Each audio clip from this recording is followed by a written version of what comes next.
gods, and they go through a series of rituals. Now, much of this is covered up by symbols and allegories, so that Masons, as they go through it, don't fully understand what they're doing. In the Blue Degrees, an initiate is initiated into the Egyptian trinity of the ancient mysteries of Egypt. And this Egyptian trinity is hidden from the initiate. He does not know at all what he is being initiated into. It's not even mentioned. But if they would read their authoritative books which explain the symbols and the allegories, it becomes very obvious what they're involved in. They're involved in pagan, idolatrous worship, much of it based upon the Kabbalah, which is the ancient Jewish book of the occult. It is based on Egyptian paganism and the worship of nature, is really what it is. It is based on the worship of the male regenerative power, the female regenerative power, okay, and their product. Any historian will readily agree that paganism is and was essentially a nature religion. Its rituals were intentionally designed around the phases of the moon, the seasons and the vernal equinox, etc. Rituals were developed to encourage abundant crops, usually by seeking the blessing of the sun, the giver of warmth, and the counterbalance of the moon, the timepiece for planting and harvesting. From this duality of worship, the sun and moon, light and darkness, active and passive, male and female, paganism developed fertility rites based upon the sex act, and more specifically, the reproductive organs themselves. This is one of the reasons why Masons, when they enter the lodge, are required to put on a white lambskin apron. Masons wear this white lambskin apron as a covering of what they ultimately believe is the Masonic deity, what they call the generating principle of life. You know, they wear the square and compass, and in the center is a G. You see it on the Masonic lodges where they have the square and compass with the G. Some Masons will tell you it means the geometric, the geometry of the universe, or it means God. Actually, their own books say it's the generating principle of life, that the compass or the square represents the female, and the compass coming down upon her represents the male that impregnates the female. And this generating principle, the male organ, is what brings immortality in life. You see, when they talk about immortality, they are talking about recreating life through the sexual act. And this is what they are covering with the white lambskin apron. This is why a woman can never be a Mason. She does not have the generating principle of life, which they proudly wear on their lapel as the square and compass and the G. Freemasonry uses Egyptian pagan symbols quite often, and we can see that. And one that comes to mind is the obelisk. The obelisk is a tall pillar in stone, tapered and square in section with a pyramidion on top, and that was used among the Egyptians as a resurrection symbol. And the idea was it was actually a phallic symbol. It stood tall and erect, and it was used to procreate, and one was resurrected through one's offspring, and that was the argument. Well, the same thing applies today, and we find that where Freemasons are buried, for instance, very often it'll be an obelisk that's used as a grave marker. Sir John A. Macdonald, first Prime Minister of Canada, or George Washington, first President of the United States, their grave markers both contain obelisks, and sometimes even the obelisk will even contain the compass and square to indicate quite clearly where they're coming from. But can this really be true? It seems incredible that Freemasonry, this system of morality, may actually be veiled paganism, and only lightly veiled at that. The point within a circle is one of the more prominent Masonic symbols. Past Grand Master Albert Mackey teaches in his Symbolism of Freemasonry, page 353, the point within a circle is derived from sun worship and is in reality of phallic origin. It is a symbol of the universe, the sun being represented by the point, while the circumference is the universe.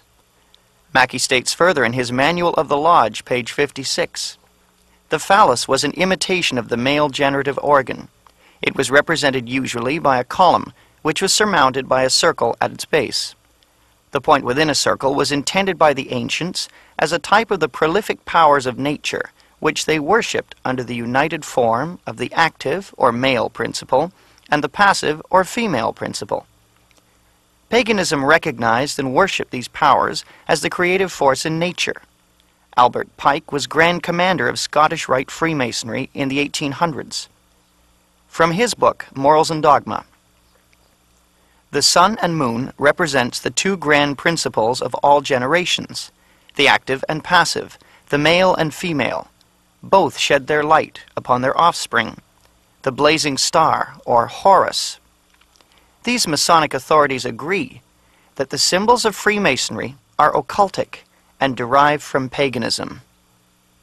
The alleged occultic rituals and symbolism that are central to Freemasonry were tremendously significant to me personally. I had been deeply involved in the many facets of the occult, including witchcraft, for a number of years. Witchcraft is the religion of paganism.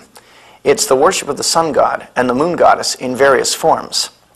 I was involved in the occult for about 12 years. Steve Warren was a practicing member of a coven of witches. Ritual for me. That is, I was constantly on a day-to-day basis reading, searching, as well as practicing arts such as divination, getting in contact with the dead through mediums, tarot cards, crystal balls,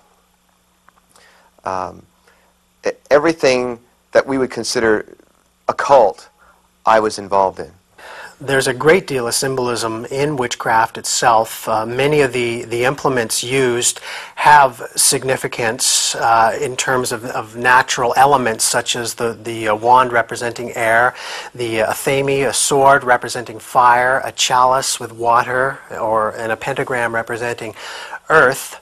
And these would be combined in various manners in order to take advantage of the spiritual forces that were felt to be in operation at that particular time. And it was heavily ritualistic, with the wearing of robes, the drawing of magic circles, the invoking of gods to aid the practitioner, as well as just anything you would do, even if it was not in a formal ritual, always had something to do with ritual. Even if it was casting a spell, you would always light the candles, bring out the elements, set up your altar. Some of the parallels between Freemasonry and witchcraft show such a similarity that it cannot possibly be coincidental. Similarities in ritual, wording, and symbolism are so close in several instances that it clearly suggests a common origin. To examine this possibility, I spoke with a number of former Masons and compared their Blue Lodge initiations with the experiences of former occultists. In the initiation in Freemasonry, we had to be recommended by another Mason. Well, in order to join witchcraft, you have to be first screened. You have to be recommended by somebody currently in witchcraft. Well, when I was initiated, I was blindfolded and bound by a rope, and on your bare chest was thrust the point of a spear. In witchcraft, we were initiated through a very involved ritual, initiation ceremony, wherein the candidate was led blindfolded, bound by a rope, to the edge of the magic circle. And the rope is around your neck and you're led forward. And up front, in the eastern end of the building, is a person who's a worshipful master. And you kneel down before him as if he were a god. You were met by the high priest or high priestess at that time, usually with a sword to your chest. When I went to enter the lodge, a sharp object was put to my left breast. And I was warned that should I reveal any of the secrets of Freemasonry, to know what to expect. When you're presented before the high priest, a sword is held against your chest, and you actually take a blood oath, promising to remain faithful to the secrets of witchcraft. Well, when you are in the room, this blindfold is taken away from you, and this is a time when they say that you're coming from darkness into light. During the initiation ceremony, the initiate is led by the lieutenant of the high priest and is challenged at the edge of the circle by someone saying, "Who goes there?" And the answer is, "One from the world of darkness." In Masonry, the prayers are ended with "So mote it be."